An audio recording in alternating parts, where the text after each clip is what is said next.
Kids. Hello everyone!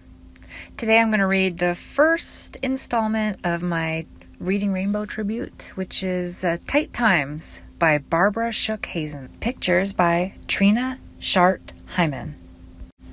This morning I asked Mom, why can't I have a dog? Not now, she said. Not again. And not to bother her when she's busy. So I asked Daddy, why can't I have a dog? Last year you said I could have one when I was bigger, and I'm a lot bigger, see? So why not now?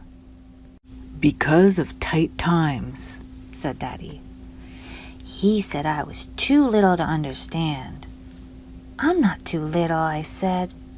Daddy said he'd give me a shoulder ride and tell me all about it at breakfast.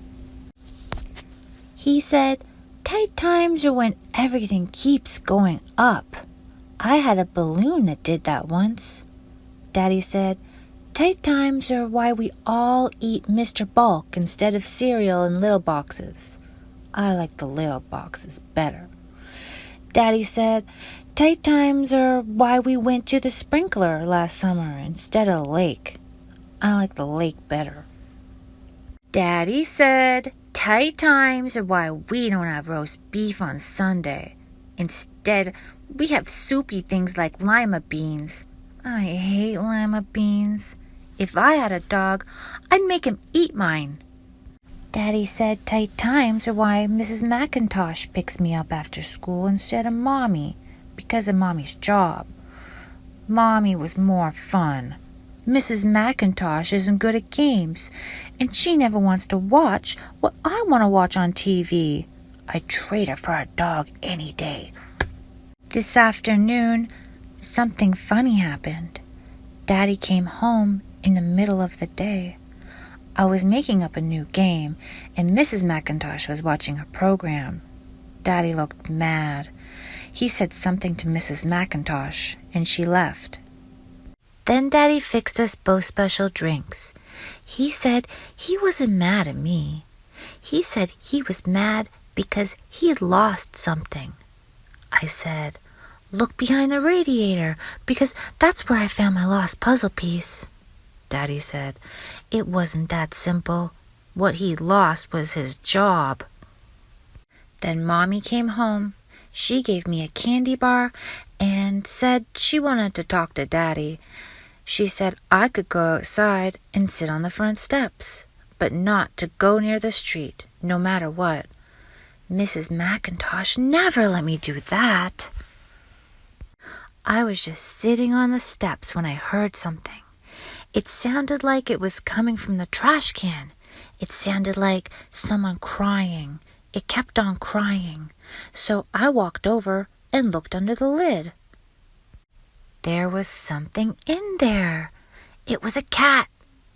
I don't know how it got in, but a nice lady helped me get it out. I never saw such a skinny little cat. I gave it some of my candy bar, but it wouldn't eat. The nice lady said to give it a saucer of milk. I asked the lady if it was her cat. She said no. She said I could keep it if I wanted. Wow, what a nice lady! I ran all the way up the stairs. I tiptoed into the kitchen. I tried to be quiet, but the milk was up too high. It tipped and made a terrible mess. Mommy and Daddy ran out of their room. Daddy looked funny. He looked at the cat. Then he looked at me. What's that? He asked. It's a cat, I told him. A nice lady said I could keep it, and I didn't go near the street.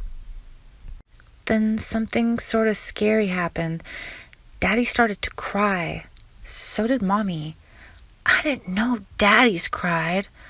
I didn't know what to do. Then they both made a sandwich hug with me in the middle, so I started to cry. Then Daddy said, Okay, you can keep it. Only one thing. I never want to hear another word about you wanting a dog ever. Okay, I said. After dinner, Daddy asked me what I was going to call my cat. Dog, I said. because I always wanted one, even if I don't anymore. Dog's a great cat. She's good at games, and she likes to tickle me with her chin whiskers. I sure hope Dog likes lima beans. The end.